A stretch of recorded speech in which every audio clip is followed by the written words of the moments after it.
Bismillahirrahmanirrahim. Assalamualaikum dan selamat pagi kepada para pelayar kita di luar sana. Terima kasih sekali lagi dan selamat bertemu kembali dalam wacana Museum Diraja bersama dengan panel tetap jemputan kita, Profesor Datuk Dr. Syam Rohayu Abdul Aziz, penyandang kerusi Institusi Raja-Raja Melayu.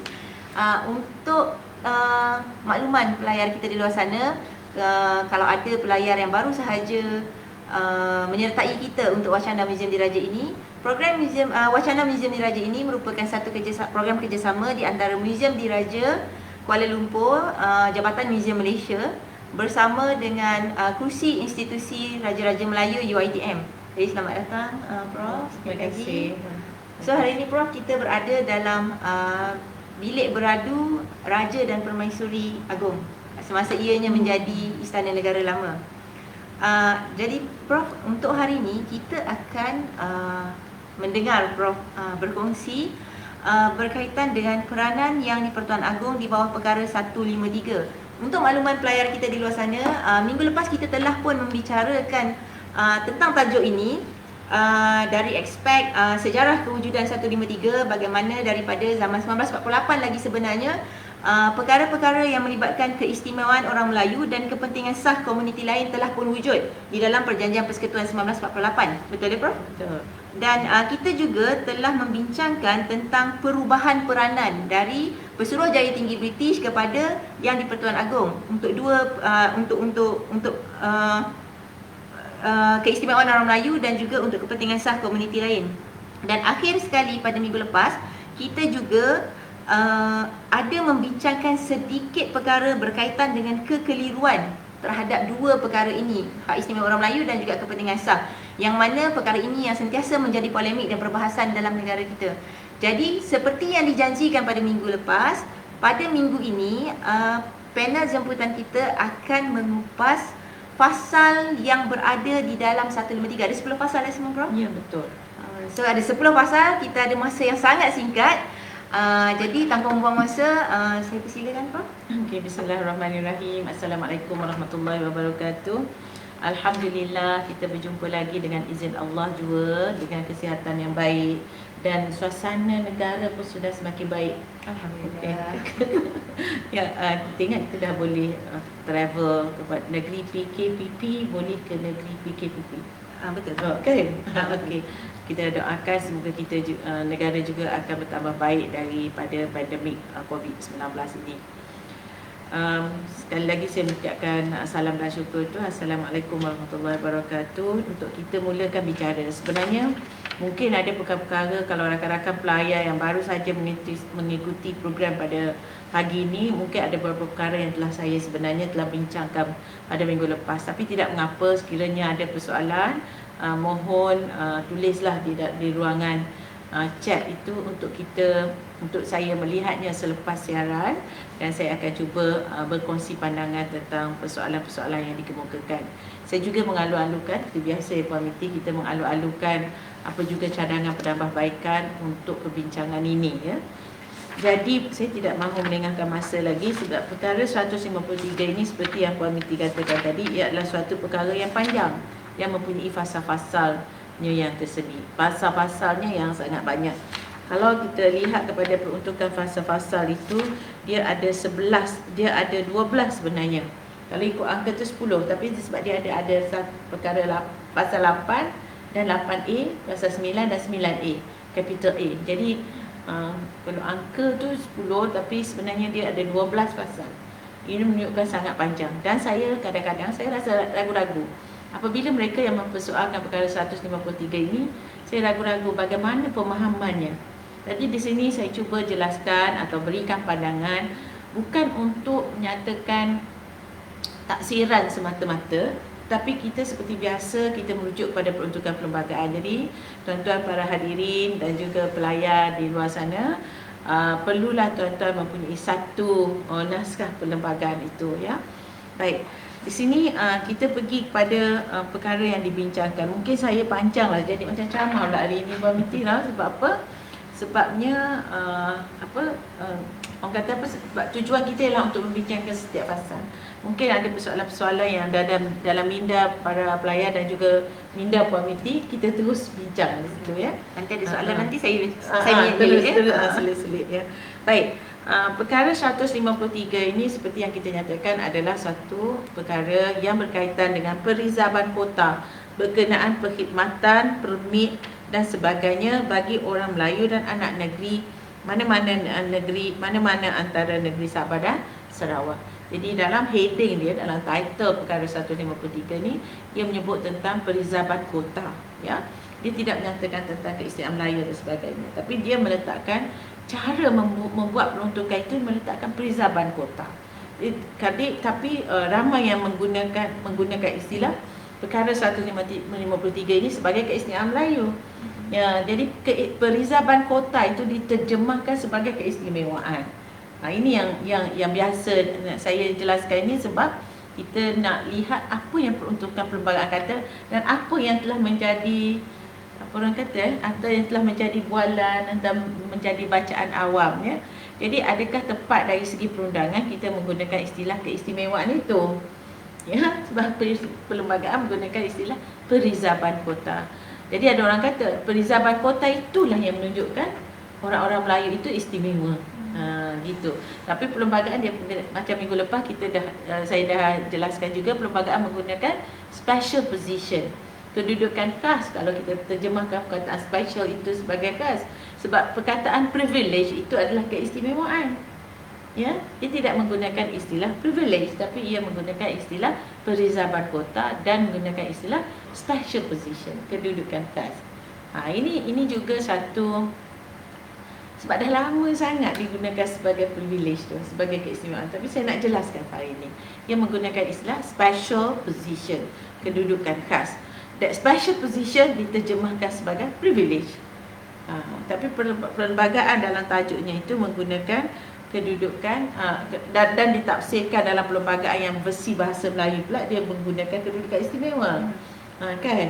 Tapi itu yang jadi confuse bila confuse dari segi istilah ya. Tapi orang kata disebabkan ada perizaban kota, disebabkan kedudukan khas, itulah privilege-nya. Cuma sebagai pelajar undang-undang saya kena jelaskan dari segi undang-undang itu macam mana kedudukannya ya. Supaya kadang-kadang apabila kita terjemahkan kepada perkataan yang tidak digunakan dalam perlembagaan itu, dia boleh memberi ruang untuk penafsiran yang berbeza. Tapi tak apalah, saya nak ceritanya apa yang ada dalam perlembagaan. Ni Puan Miti bawa yang bahasa Inggeris lah. Saya nak tunjuk pinjam lah. Saya tunjuk pada pembaca, pada penonton, bahawa kalau dalam perkara 153 tu, sebab saya bawa yang bahasa Melayu dalam perkara 153 itu juga dia menyebut perkataan privilege tu. Perkataan special position itu ya. Dalam fasal 1 pun tidak sikit pun disebut tentang perkataan privilege itu ya. Jadi macam inilah, habis dah ceritanya. Maknanya nak kata bila dia kata special position, tidak semestinya privilege. Dia kena guna istilah special position, tapi biasanya digunakan perkataan privilege itu. Baik. Perkataan privilege ini digunakan dalam fasal 3. Fasal 3 perlembagaan perkara 153, ia menyatakan bahawa educational or training privileges or special facilities. Training privileges atau latihan keistimewaan bagi menjalani latihan. Okey, nanti saya huraikan satu-satu ya. Dia kata Yang di-Pertuan Agong boleh memastikan mengikut perizaban bagi orang Melayu dan anak negeri mana-mana antara jawatan-jawatan dan perkhidmatan awam, beasiswa dan asiswa dan keistimewaan pendidikan. Barulah perkataan keistimewaan itu digunakan. Tapi saya pun nak komen juga, bila membuat tafsiran atau membuat terjemahan kepada perlembagaan ini, walaupun perkataan special itu digunakan, ia diterjemahkan kepada perkataan keistimewaan. Bila menggunakan perkataan privilege juga diterjemahkan kepada keistimewaan. Macam tak ada beza. Tapi pada saya sebagai pelajar undang-undang, special position and privilege has two different meaning. Ni belum pergi ke mahkamah lagi, tak ada lagi. Ni saya je yang mengangkat isu ini. Saya yang mengangkat isu bahawa penggunaan istilah itu kita kena betul.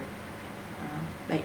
Ada soalan ke Puan Miti? Nampak semua terlintas belajar bahasa kan? Belajar bahasa ni, betul. Sebab perlembagaan ni, satu patah perkataan tu dia boleh memberi kesan atau implikasi yang sangat besar. Kan? Dan dia sebenarnya melahirkan prejudis apabila kita kata, oh ni keistimewaan je. Kenapa dia harus diberi keistimewaan? Kalau kita kata kedudukan khas tu, implikasinya berbeza. Implikasinya berbeza dan ia lebih kukuh.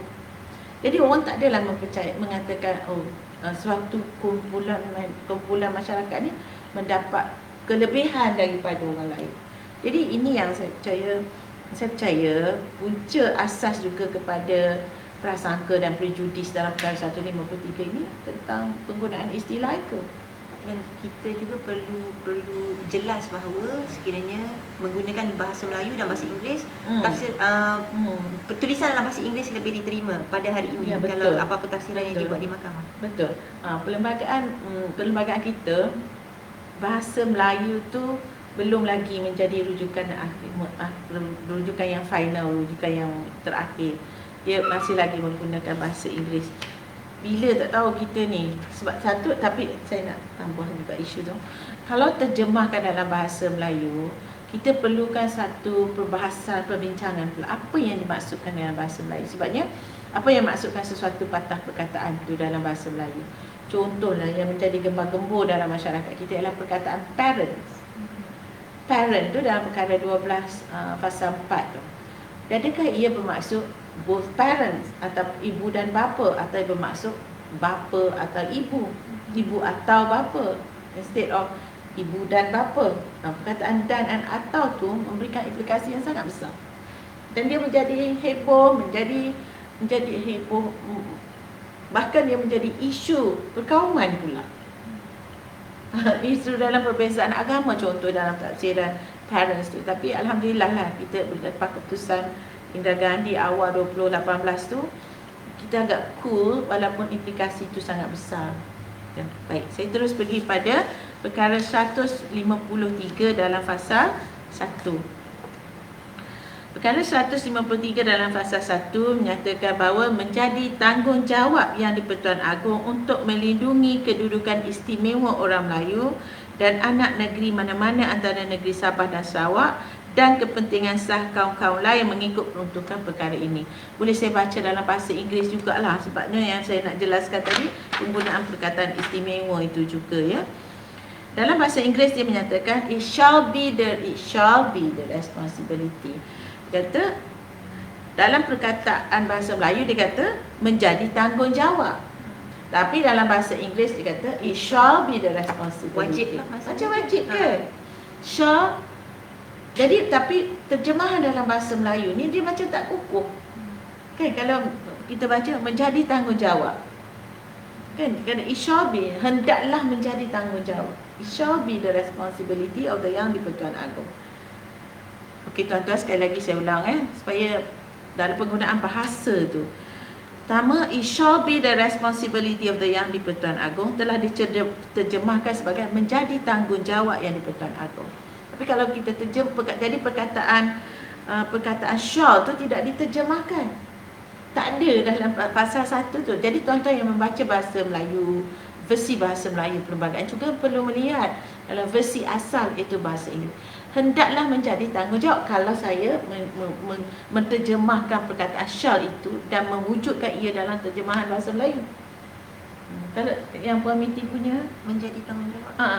Yang ini yang saya baca ni, teks bahasa Melayu ni ialah teks yang telah dicetak dengan persetujuan Yang di-Pertuan Agong. Yang Puan Miti baca itu adalah commercial publication oleh International Law Book Services ILBS yang biasa antara kita baca. Okey. Jadi it shall be the responsibility of the Yang di-Pertuan Agong to safeguard the special position. Safeguard telah diterjemahkan sebagai melindungi. Okay, safeguard. Okay. Ada juga safeguard boleh juga diterjemah sebagai menjamin. Boleh juga. Ya. Kedudukan istimewa dalam bahasa Inggeris guna special position. Dia tak guna special privilege. Ya, special position orang Melayu diterjemahkan sebagai position of the Malays and native of any of the states of Sabah and Sarawak. native, ya, diterjemahkan dalam bahasa Melayu sebagai anak negeri. Anak negeri mana-mana antara negeri Sabah dan Sarawak. And legitimate interest, and the legitimate interest, ada S, banyak maknanya. The legitimate interest of other communities, banyak community, in accordance with the provision of this article. Jadi dia kata menjaga kepentingan, menjaga orang Melayu dan anak negeri mana-mana negeri Sabah dan Sarawak dan kepentingan sah kaum-kaum lain. Perkataan yang digunakan ialah kaum adalah race. Dalam bahasa Inggeris, kaum race. Tapi dalam bahasa yang digunakan dalam bahasa Inggeris is used as communities. Kumpulan-kumpulan, is community. Dalam bahasa Melayu pun menggunakan istilah community. Jadi it doesn't mean kaum. Jadi ada beberapa lah.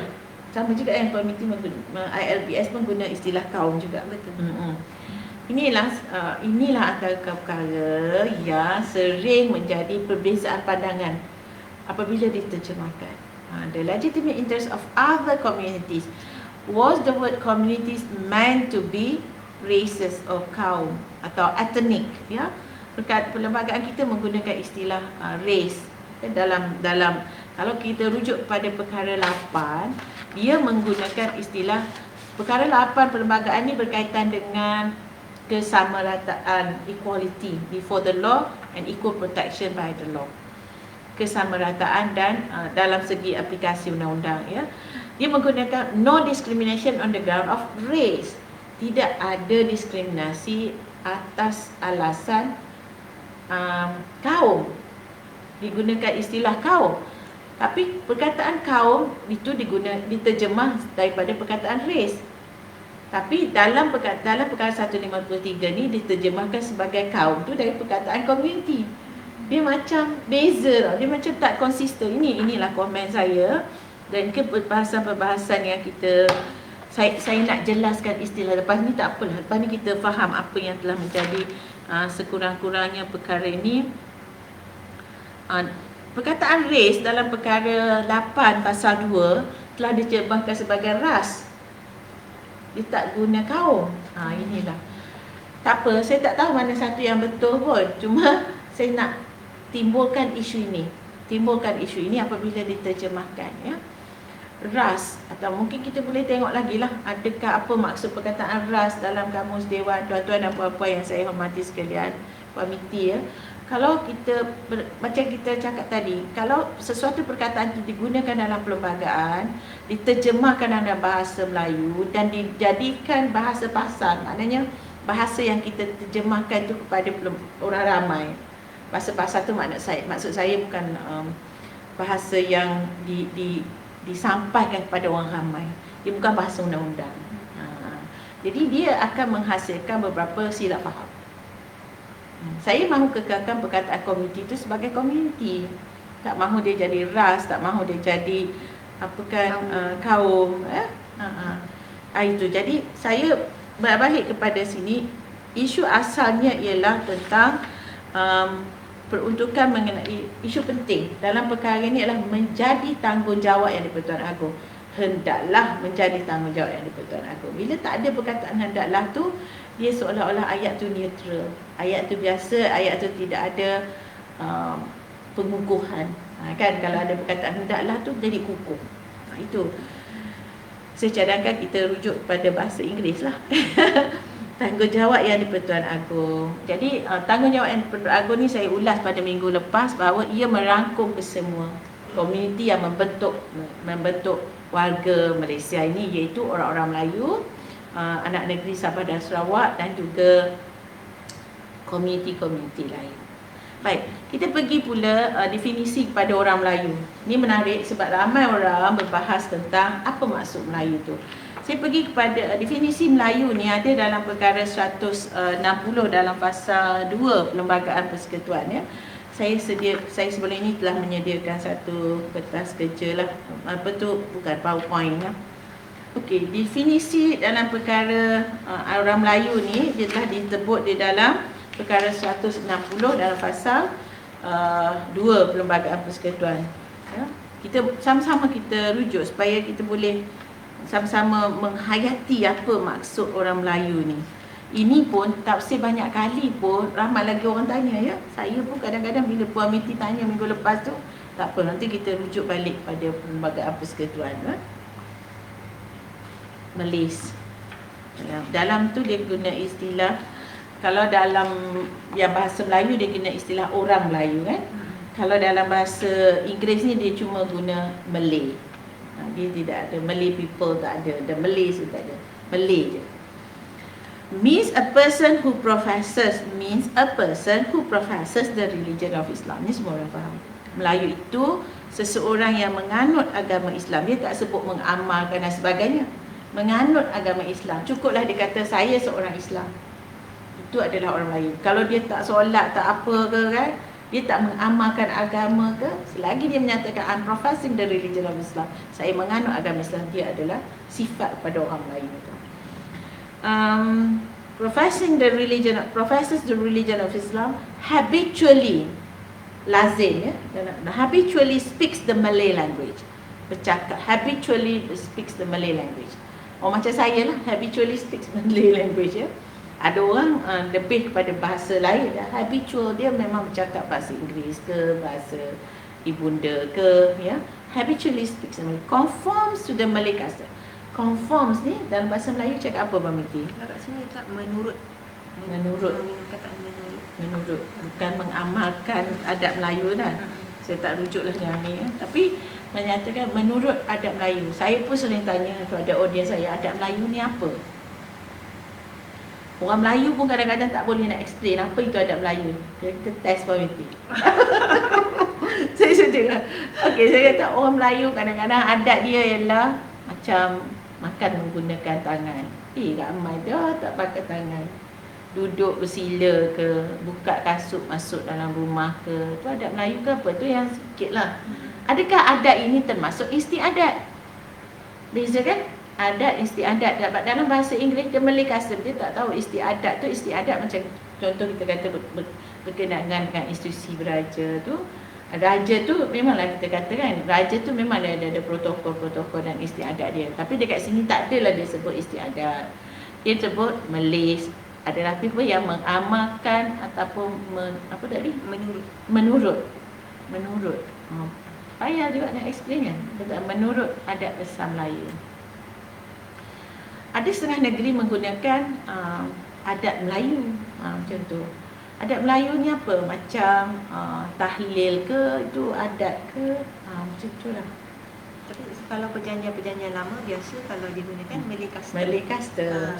Dia kata lah, dia menggunakan Malay custom. Cuma kita dalam zaman moden Malaysia ini, apa yang kita tafsirkan sebagai custom? Custom tu macam kalau pemberian hadiah dan sebagainya, tu adalah amalan-amalan tu orang yang saya tak tahu sangatlah pasal adat ni kan. Contoh dari segi harta pusaka ke, itu ada tak amalan-amalan adat tu kan, ataupun harta sepencarian ke kan, ada juga ada amalan-amalan adat tu.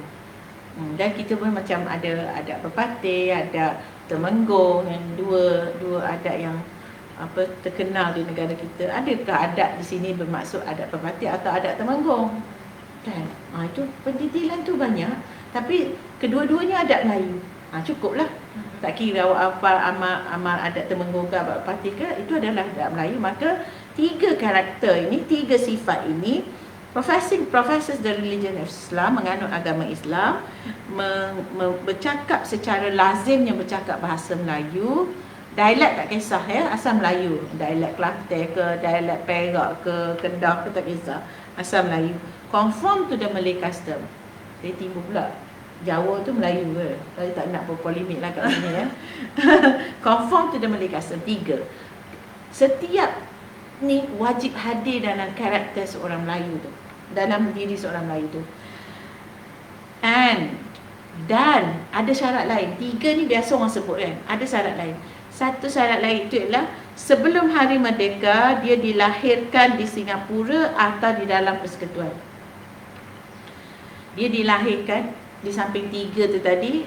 Kalau dia lahir sebelum merdeka, dia lahir di dalam persekutuan atau Singapura. Kenapa Singapura tu ada lagi, walaupun Singapura bukan sebahagian daripada tanah Melayu, sebahagian daripada Malaysia dah sekarang ni?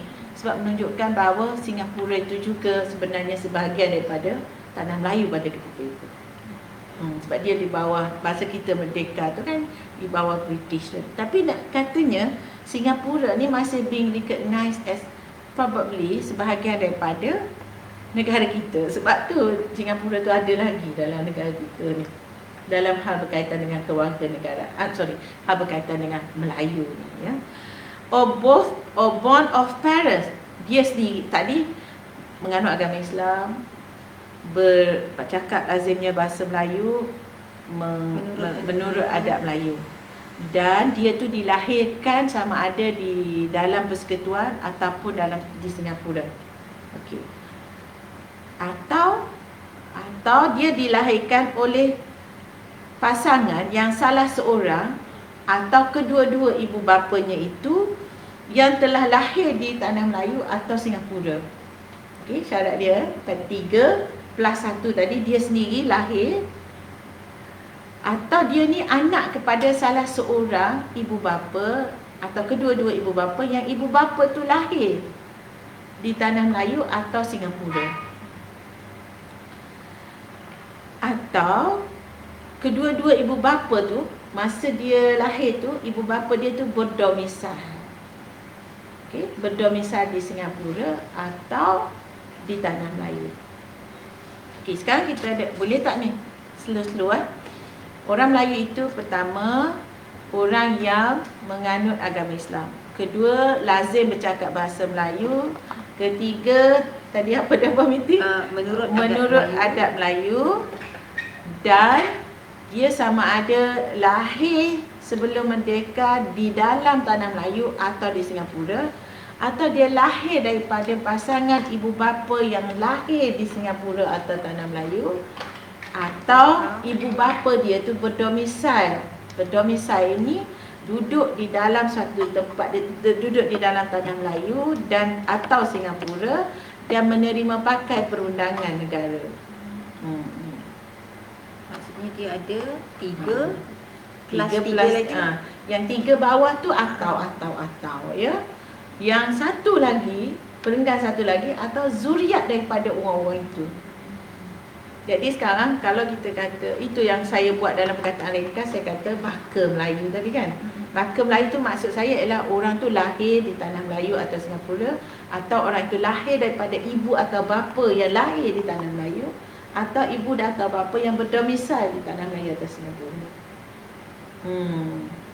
Kalau dia zuriat daripada siapa? Zuriat daripada orang yang ada 4 kriteria tadi lah. Kalau pilih salah satu lah kan. Jadi 3 tambah 1. 1 from 3. Okay. 1 daripada 3. Tak apalah, kalau catat pasti faham. Tapi kalau tak faham juga, kita baca baliklah pelbagai persekutuan lihat macam mana. Zuriat daripada siapa yang, jadi kita ada 3 plus 1 plus 1. Atau lah ya. Dan zuriat tu zuriat daripada siapa? Zuriat daripada orang 3 tambah 1 tadi. Tak tahu dah nak cakap. Saya rasa dah jelas, tapi tak apalah, tak apa. Kita go slow ya. Okey, itulah orang Melayu yang ditafsirkan di bawah perkara 160 dalam pasal 2 Perlembagaan Persekutuan. Anak negeri ni siapa pula? Untuk anak negeri, kita lihat dalam perkara 161 huruf besar A. 161 capital A ya. 161 capital A. Dalam perkara ini, jumpa tak Abang Minti? Okey. Dalam perkara ini, anak negeri ertinya, maksud perkataan anak negeri itu pertama berhubung dengan negeri Sarawak. Dia bagi 2 terus, untuk Sarawak dan juga untuk Sabah. Berhubung dengan Sarawak, seseorang yang merupakan warga negara, dia hendaklah menjadi warga negara. Maknanya citizen of Malaysia lah. Dan sama ada yang tergolong dalam salah satu daripada ras. Dia guna apa dalam bahasa Inggeris? Sorry ya, saya kena buka balik dalam bahasa Inggeris 161A.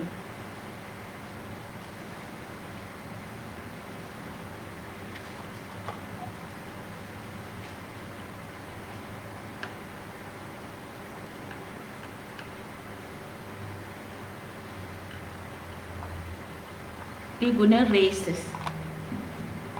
Dia kata macam ni. In relation to Sarawak, a person who is a citizen and either belongs to one of the races specified. Races ni dia guna, dalam sini dia guna salah satu daripada ras. Samalah dengan perkara 8 tadi. Okey. Yang dinyatakan dalam fasa 7 sebagai ras asli bagi negeri itu. Dia dah ras asli. Maknanya dia kata kalau bagi orang Sarawak, dia ada tergolong daripada satu ras yang disebut dalam fasa 7. Nanti sekejap lagi saya baca dalam fasa 7. Salah satu ras asli yang ada dalam negeri itu, atau yang berketurunan campuran yang berasal semata-mata daripada ras itu. Berketurunan campuran yang berasal dari semata-mata daripada ras itu. Maknanya kalau ras itu, apa tu ras tu yang disebutkan dalam fasa 7 itu? Ras-ras yang dikira sebagai ras asli bagi Sarawak bagi maksud takrif anak negeri dalam fasa 6 ialah Bukitan, Bisayah, Dusun, Dayak, Dayak Laut, Dayak Darat, Kadayan, Kalabit, Kalayan, Kenyah termasuk Sabuk dan Sipeng, Kajang termasuk Sekapan, Kejaman, Lahanan, Punan, Tanjung dan Kanawit. Lugat, Lisu, Melayu, Melanau, Murut, Penan, Sian, Tagal, Tabun dan Ukit. Ini adalah ras-ras asli. Saya pun minta ampun, saya tak faham lagi keturunan-keturunan ini, ataupun dalam bahasa sosiologi menggunakan ini adalah etnik. Dalam bahasa undang-undang perlembagaan digunakan races. Jadi untuk menjadi anak negeri yang disebutkan dalam fasa 153 bagi tujuan negeri Sarawak tu, ia hendaklah seorang yang terdiri pada salah satu ras ini atau campuran daripada ras-ras ini. Kalau ras, contoh ras Dusun bernikah dengan Melayu, maka keturunan itu juga adalah anak negeri. Dia kena campur dengan ras ini saja. Jadi bagaimana kalau bila berlaku perkahwinan campur yang bukan dalam ras? Okey, contoh kahwin dengan orang Inggeris. Anak dia tu tak jadi anak boleh jadi anak negeri. Kalau kita tengok dia ni kan, sebab dia kata yang berasal dari semata-mata daripada ras-ras itu kan. Saya tak terjemahkan begitulah sebab dia kata semata-mata. Kalau dia kata dari campuran daripada ras itu, dia mungkin berlainan sikit. Kalau semata-mata tu macam memang kena dari ras-ras tu je, tak boleh kahwin campur dengan orang. Ini untuk pembagian harta lah kebanyakannya. Bila kita merujuk pada nanti dari segi kewarganegaraan, dia tetap juga dia akan dapat jadi warga negara Malaysia. Tetapi bila anak negeri ni, kalau kita kata nak beli tanah, pembelian tanah, pembagian harta dan sebagainya. Maksudnya kalau ikut terkesan kan, mana nak kata terkesan. Kalau ikutkan yang ni, memang saya pun duk perhati banyak semata-mata ni apa maksud dia. Ya? Jadi kalau kita lihat di situ, dia kata macam exclusively dalam bahasa Inggeris, dia kata macam ni, as indigenous to the state or is of mixed blood deriving exclusively from those races. Exclusively from those races. Memang tak boleh lah. Memang tak boleh lah kalau orang Sarawak berbangsa beras Melayu nikah dengan orang Inggeris. Jadi anak tu tak boleh jadi anak negeri yang dimaksudkan di sini. Tapi saya tak tahu minta maaf kawan-kawan Sabah dan Sarawak ya. Saya tahu kot lah ada perubahan lain dalam undang-undang negeri kan. Tapi kalau dalam perlembagaan macam inilah kedudukannya. Jadi saya assume lah, saya buat sangkaan bahawa kalau ada pun peruntukan-peruntukan lain tu pun, dia tak boleh melangkau peruntukan perlembagaan ni sebab perlembagaan ni jelas. Okey. Itulah yang dimasukkan sebagai anak negeri. Tuan-tuan para pelayar yang saya hormati sekalian, maknanya anak negeri itu ditafsirkan. Ni yang penting juga kita kena tahu bahawa anak negeri itu ditafsirkan dalam perlembagaan dan diletakkan had-had tertentu untuk menjadi anak negeri. Itu bagi Sarawak. Bagi Sabah pula dia kata, berhubung dengan Sabah, seseorang yang merupakan warga negara ialah anak atau cucu kepada seorang daripada status ras asli bagi Sabah.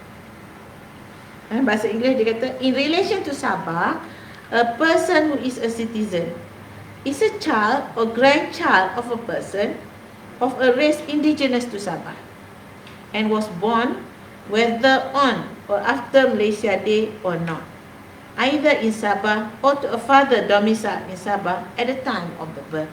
Dia lain, definisi Sabah dengan Sarawak tentang anak negeri ni lain. Jadi Sarawak telah meletakkan ras-ras yang tertentu. Tapi dalam ni tak dinyatakan ras asli bagi Sabah tu. Dia tak sebut. Dia tak sebut Yang ras tafsiran asli nanti ni. lah, tafsiran hakim dan sebagainya lah untuk perkara ni.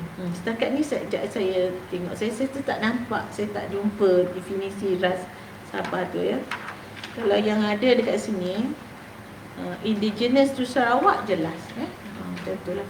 Jadi pada saya nampak indigenous ataupun dia guna istilah indigenous ni satu lagi perkataan saya ulas kejap dia.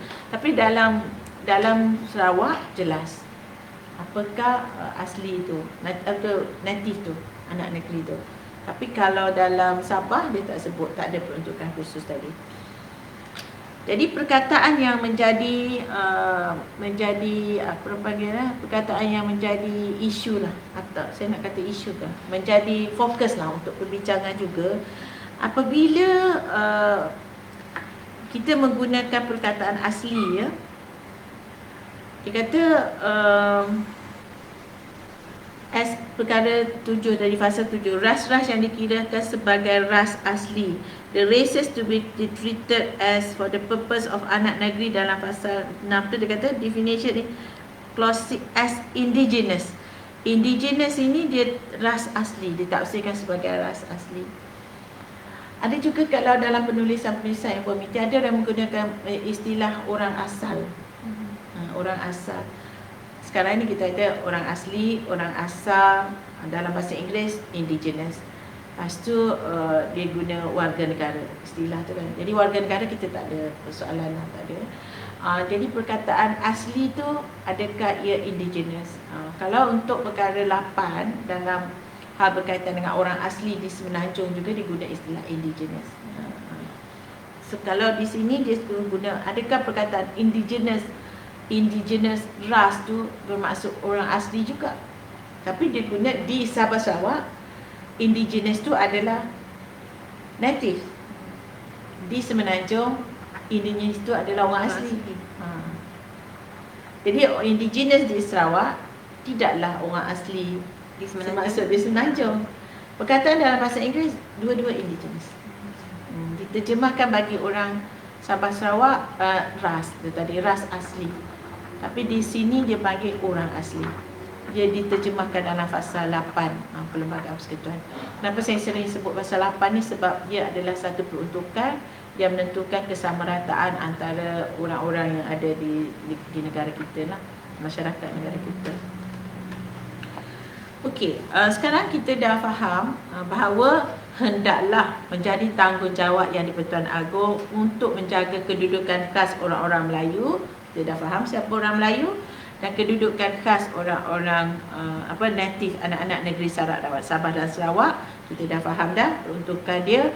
Definisi untuk orang Melayu bawah 160 dalam pasal 2. Definisi untuk anak negeri itu berada dalam perkara 161 kapital A Perlembagaan Persekutuan ya. Cuma Prof, saya silah lah. Since kita berada di bawah perkara 160 kan, kita ada soalan minggu lepas yang berkaitan tentang definisi Melayu tadi kita dah jelas. Minggu lepas kita tak bagi definisi. Tapi minggu ni kita baru bagi definisi. Tapi soalan ni dia advance. Jadi dia dah bagi tahu bahawa definisi Melayu dari sudut bahasa, agama dan budaya. Yang tadilah boleh tak bukan Melayu yang menepati definisi perkara 160 untuk menikmati kedudukan istimewa dalam perkara 153? Apapun untuk 153 ni menikmati keistimewaan Melayu ni, kalau menepati yang 4 3 tambah 1 tambah 1 tadi, dia boleh jadi Melayu lah. Cuma kita kena bagi situasi ya. Kalau seseorang itu bergantung pada keadaan, bukan Melayu, contoh dia memeluk agama Islam, tapi kita kena tengok pula keturunan dia tu. Adakah pada masa dia dilahirkan tu ayah dia tu berdomisili tanah Melayu? Dan 3 tu dia kan, 3 tu dia. Tapi yang antara 1 daripada 3 tu adalah ayah dia, mak dia kan, ataupun dia sendiri. Kalau dia tu orang tua lah, contohnya dia dah tua dah, dia lahir dah masa tu kat tanah Melayu, dia lahir di tanah Melayu, masa tu dia tidak memeluk agama Islam. Contohnya lah, dia duduk di tanah Melayu, dia lahir di tanah Melayu tapi dia tidak memeluk agama Islam. Sekarang bila dia memeluk agama Islam, lazim bercakap bahasa Melayu, kalau ikutkan maksudnya dia penuh lah. dalam bahasa Melayu tu. Tapi kalau untuk mendapatkan tanah di negeri-negeri, beli tanah di negeri-negeri bergantung pada enactment tanah di negeri tu pula. Macam mana definisi? Kalau contoh saya faham di negeri saya, native of Kelantan, maknanya orang tu adalah lahir di negeri Kelantan, dia punya IC tu kalau dulu 03, kalau dulu plat D. Kan? Jadi itu menunjukkan ada requirement bagi negeri itu sendiri. Tuan-tuan dan puan-puan yang saya hormati sekalian, saya ni fasa 1 pun tak habis lagi. Pada permulaan bicara tadi, Puan Miti tanya saya, nak tambung lagi ke minggu depan? Saya kata tak ada, habis dah. Tapi nampaknya tuan-tuan dan puan-puan, 1 minggu 1 fasal. Saya cuma sebab apa? Yang fasa 1 ni penting, dan fasa 2 juga penting. Fasa 3 pun penting juga. Sebenarnya semua fasa penting untuk kita faham kan. Tapi sekarang macam mana Puan Miti rasa untuk fasa 1 ni? Setakat ni kita dah jelaslah untuk fasa 1 ni memang kita bercerita tentang okey. Sebab kita tadi kita nak menjelaskan sebenarnya apa yang kita katakan preservan kota tu untuk siapa. Kalau ikut kat sini preservan kota ni kita dah untuk orang Melayu settle, untuk anak negeri mana-mana antara negeri Sabah dan Sarawak juga pun dah selesai. Maksudnya fasa 1 ni dah kita dah cover lah, maknanya Prof dah ulas keseluruhan untuk fasa 1 ni. Sebab kita tadi legitimate interest belum lagi. Yang tu belum, tapi disebabkan dalam fasa 1 tidak ada legitimate interest lagi. Sebab dalam fasa 1 hanya ada kedudukan istimewa orang Melayu dan juga dia sebut juga Puan Miti. Dia kata ada dan kepentingan sah kaum lain. Cuma ni kita orang Melayu kita dah faham kan. Sabah dan Sarawak juga kita dah faham. Kepentingan sah ni apa benda? Kan dia tak explain. Dalam perlembagaan pun dia tak explain. Dan tak ada dalam perkara 160 pun tak ada dalam peruntukan tu kan. Dia tak ada. Jadi macam sebab tu orang tak nampak dia kan. Orang tak nampak. Itu yang menjadi polemik sekarang ni, terasa dipinggirkan. Itu kata dipinggirkan dan sebagainya. Sedangkan ada frasa yang sangat jelas kepentingan sah komuniti lain tu. Saya dah ulas tadi kan, komuniti dan kaum ras tu semua kan. Baik. Ini satu lagi yang last lah ni untuk fasa 1 ni. Apakah kepentingan sah komuniti-komuniti lain tu? Satu, kita dah jelas tak ada dalam perlembagaan, tidak mendefinisikan apakah kepentingan sah komuniti lain tu. Jadi saya sebelum ini saya dah cerita juga sikit-sikit kan. Saya dah sebut sikit-sikit. Saya kata macam suatu yang tak terjumpa dalam peruntukan harfiah undang-undang. Jadi saya sebagai pelajar undang-undang, metod kita untuk mentafsir undang-undang ni kita akan lihat kepada sejarah. Jadi sebelum yang saya baca ni sejak tahun 2008 saya mendapati dokumen-dokumen sejarah. Saya mengorek sikit sebanyak dokumen sejarah walaupun tak adalah banyak sangat, tapi terjumpa perkataan berkaitan, sebab saya mencari itu kan. Jadi jumpa yang tu apa yang maksudkan dengan kepentingan sah komuniti lain tu. Dah beberapa kali dan saya dah sebut juga dalam beberapa tempat, dia menyatakan tentang kepentingan, yang dokumen yang menyatakan kepentingan sah itu ialah dokumen perbicaraan, dipanggil hearing of council, antara Suruhanjaya Reid dan Wakil Raja-Raja Melayu.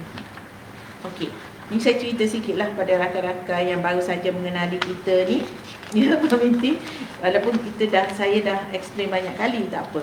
Apabila kita nak buat perlembagaan, dah tubuhlah Suruhanjaya Reid kan, Bila Suruhanjaya Reid nak draftkan perlembagaan itu, nak buat draft awal pada perlembagaan tu, maka diajak semua orang atau semua pihak untuk memberikan pandangan, ya. Antara kumpulan utama yang beri pandangan, yang beri perhatian khusus oleh Suruhanjaya Reid ialah Raja-Raja Melayu, the Royal Highnesses, ya. Raja-Raja Melayu ni kemudiannya menyerahkan satu memorandum kepada Suruhanjaya Reid.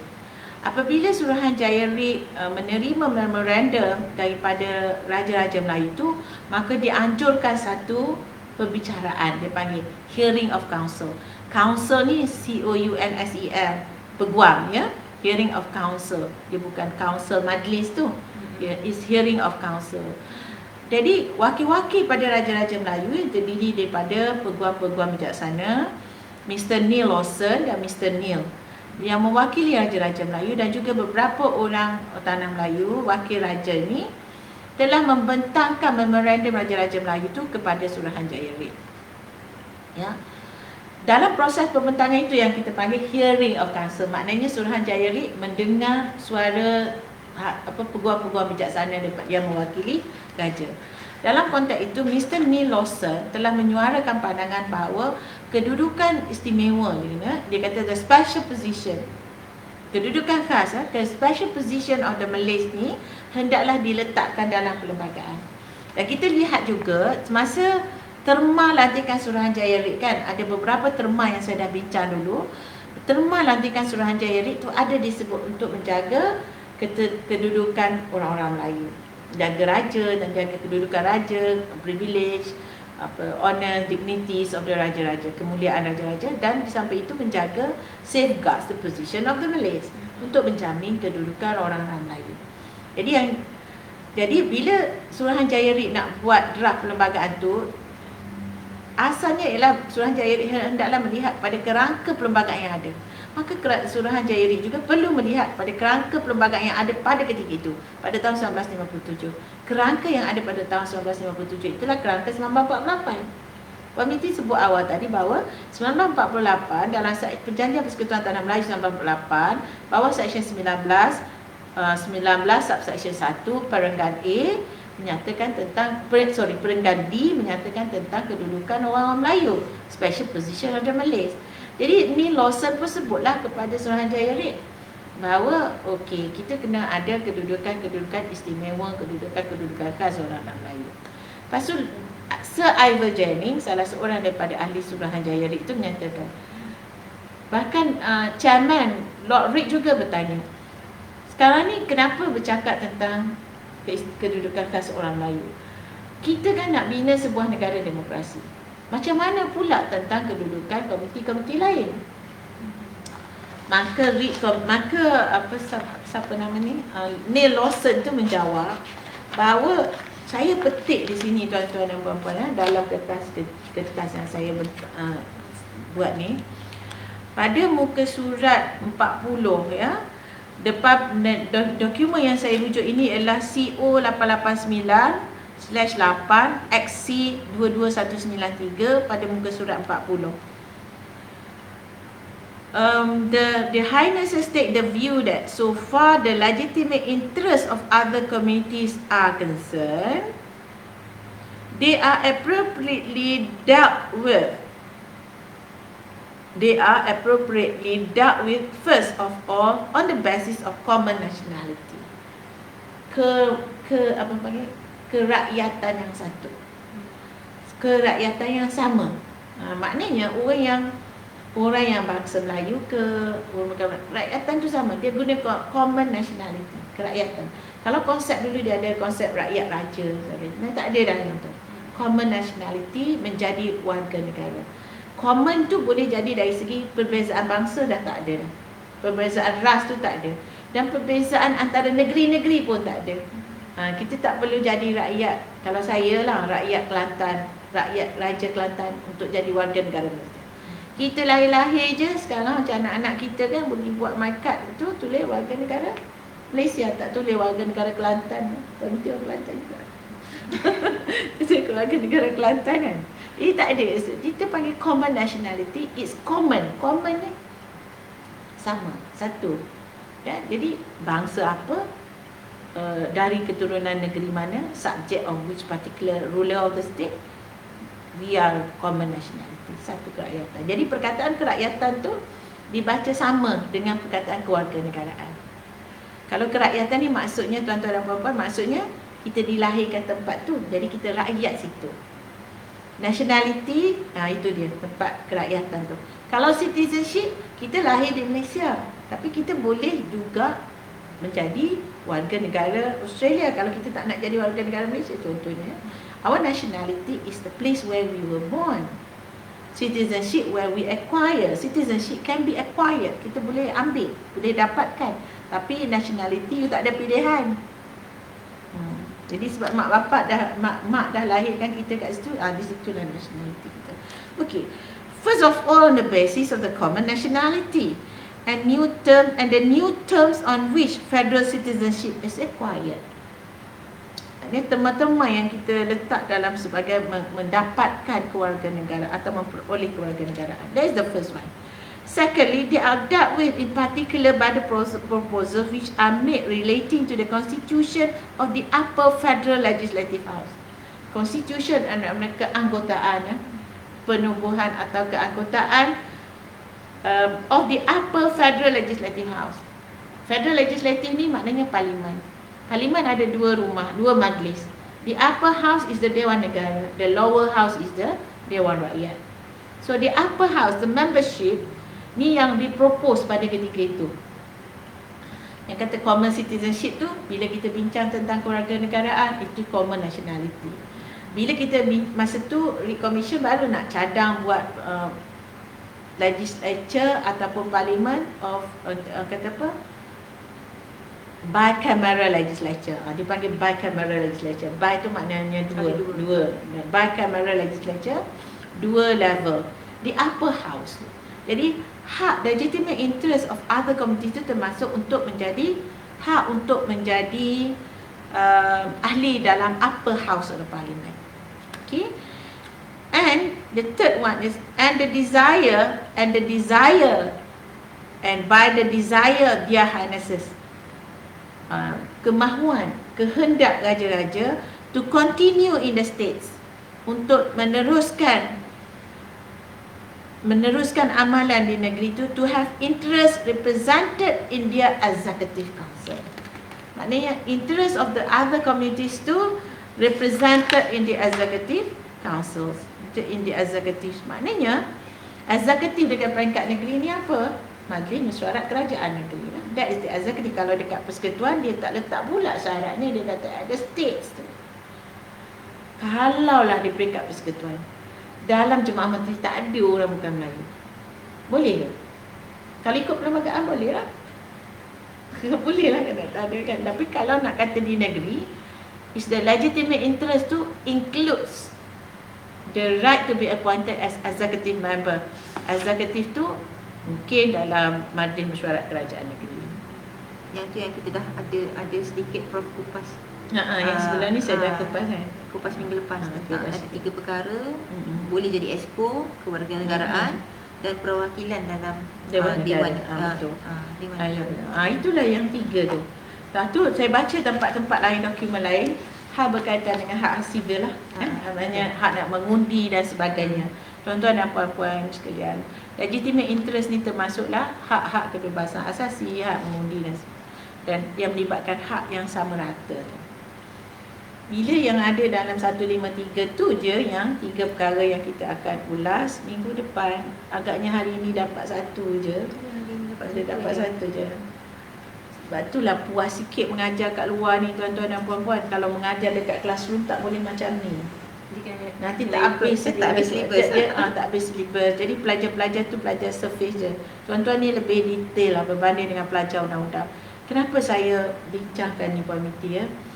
Supaya kita tak ada rasa prejudis tu. Supaya kita rasa perlembagaan itu sebenarnya mencari keadilan. Itu yang kita nak. Belum habis lagi bincang ni, tapi saya nak ceritanya ialah kesemua kita ni, tak kira keturunan ni, sebenarnya dijamin hak masing-masing dalam perlembagaan. Kalau orang Melayu dan anak negeri dijamin keistimewaan tertentu atau kedudukan tertentu, orang bukan Melayu juga dijamin kedudukan tertentu. Dalam dimensi yang mungkin berbeza. Memang berbeza kan. Dimensi berbeza dari segi perwakilan, dari segi perwakilan dalam Dewan Negara dan juga perwakilan dalam pihak eksekutif itu. Tapi ada persamaan dari segi hak untuk mendapatkan kebebasan asasi dan sebagainya. Cuma kedudukan khas itu telah memberikan suatu keadaan di mana orang-orang Melayu dan anak negeri Sabah Sarawak ni mempunyai kepentingan sendiri. Tapi ia bukanlah menafikan selangsung-langsungnya, menafikan sepenuhnya kepentingan sah komuniti lain. Walaupun saya sebut 3 kepentingan sah komuniti lain, plus 1 tadilah ya, kebebasan asasi dan sebagainya. Nanti kita akan telusuri lagi. Kita akan baca lagi Petunggal 153 ni insya-Allah minggu depan, melihatkan bagaimana sebenarnya legitimate interest itu dijaga dalam Petunggal 153 itu sendiri. Saya dapat pada pandangan saya, sebab itulah legitimate interest ini tidak dibaca atau tidak ada peruntukan khusus, sebab dia inspired, dia boleh difahami daripada peruntukan-peruntukan dalam perkara 153 itu sendiri. Di samping apa yang saya telah sebutkan tadi, kepentingan sah komiti lain tu, dia ada juga kepentingan itu di dalam perkara 153 itu sendiri yang kita akan congkil, kita akan bahas, kita akan bincangkan. Yang menunjukkan itu adalah kepentingan sah komiti-komiti lain ya. Jadi untuk minggu ini cukuplah sekadar itu. Sebelum itu sikit lagi. Okay. Kita sebab 3 memang betul dalam perizaman kota untuk 153 memang tiga komponen ini sahaja diletakkan, kedudukan istimewa orang Melayu, negeri Sabah dan Sarawak, dan juga kepentingan sah kaum-kaum lain mengikut peruntukan. Tapi saya rasa kita kena letakkan juga satu yang indigenous di Semenanjung, orang asli, walaupun dia tidak berada dalam 153 tetapi sebab kedudukan dia tu masih dipanggil sebagai indigenous. Jadi yang tu pun saya, kalau dapat pun mungkin Prof boleh boleh ulas sikit. Okey. Nanti katakan tertinggal pula nanti. Sebab kita sekarang ni, sebab kita tengah bercakap tentang kota yang berada, kan perizaman kota yang ada dalam Perlembagaan Persekutuan. Jadi tak sah kalau rasanya kita tak masukkan juga indigenous di Semenanjung. Saya nak cari di Semenanjung ni, dia macam kita sebut juga minggu lepas kan, dia tak ada di bawah perkara 153 tu. Cuma kepentingan bagi orang asli di Semenanjung ini disebut di bawah perkara 8 dalam fasa 5 perenggan C. Dia kata perkara 8 ni adalah perkara berkaitan dengan kesamarataan. Jadi seolah-olah semua kelompok masyarakat itu sama je.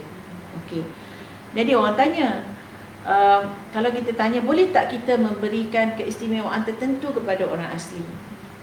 Kalau ikutkan umumnya, dia kata tak boleh lah sebab kesamarataan.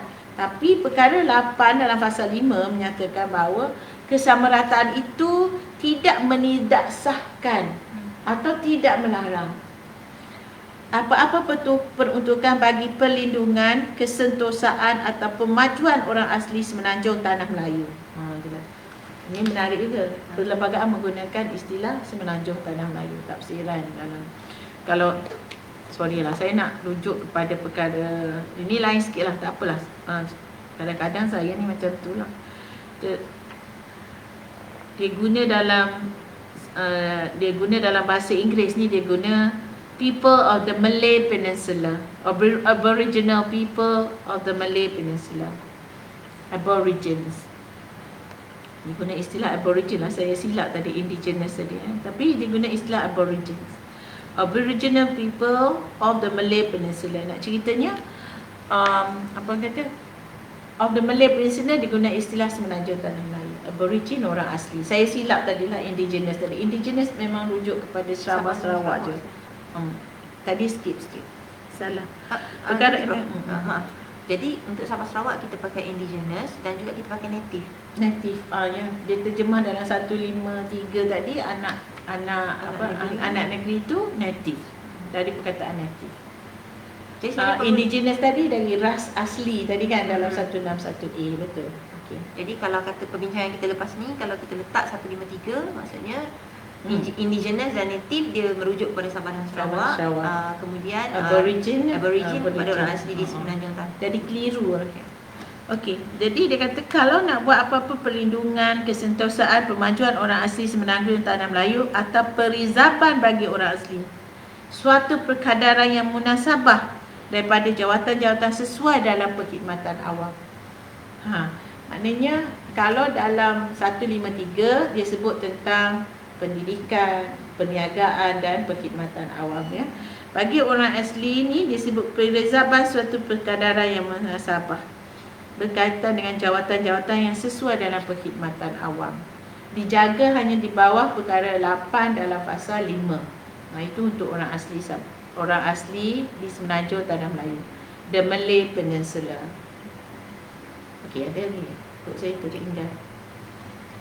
Jadi sebenarnya walaupun dalam 153 hanya dinyatakan pada 3 komponen sahaja, Okey. sebenarnya untuk aborigin di sebenarnya tanah Melayu tak tertinggal lah, cuma tidak diletakkan di bawah perkara 153 itu sahaja. Sebab kita tak nak nanti ada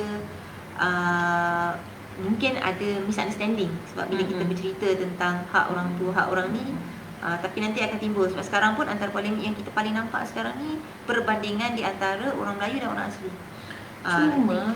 Cuma sepati kalau dalam 153 tu dia pergi pada yang di-Pertuan Agong. Tapi kalau dalam 8 pasal 5 ni dia pergi pihak berkuasa. Ini PBT lah. Pihak berkuasa tu negeri lah negeri lah. Boleh tak yang di-Pertuan Agong nak campur tangan tentang orang asli ni? Kalau tengok dekat sini dalam pasal 8 dan pasal 5 ni, dia tak sebut peranan yang di-Pertuan Agong tu. Tetapi ada untuk dalam pasal F tu, contohnya apa-apa peruntukan yang menghadkan pengambilan masuk tentera ke dalam regimen askar Melayu.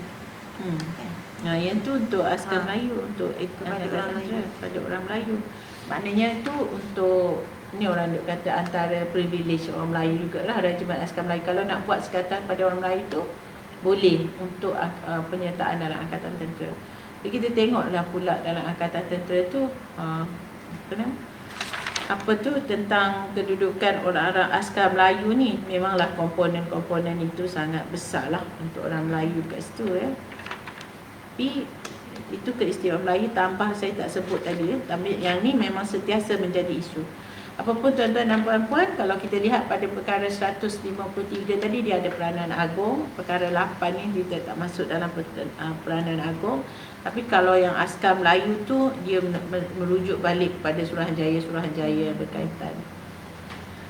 Yang tu minggu depan kita tengok apa peranan agung berkenaan dengan Suruhanjaya. Contoh nak tambah kuota ke dan sebagainya. Boleh tak agung buat macam tu walaupun kita kata agung tu ada kuasa. Okey. Habis satu fasa dengan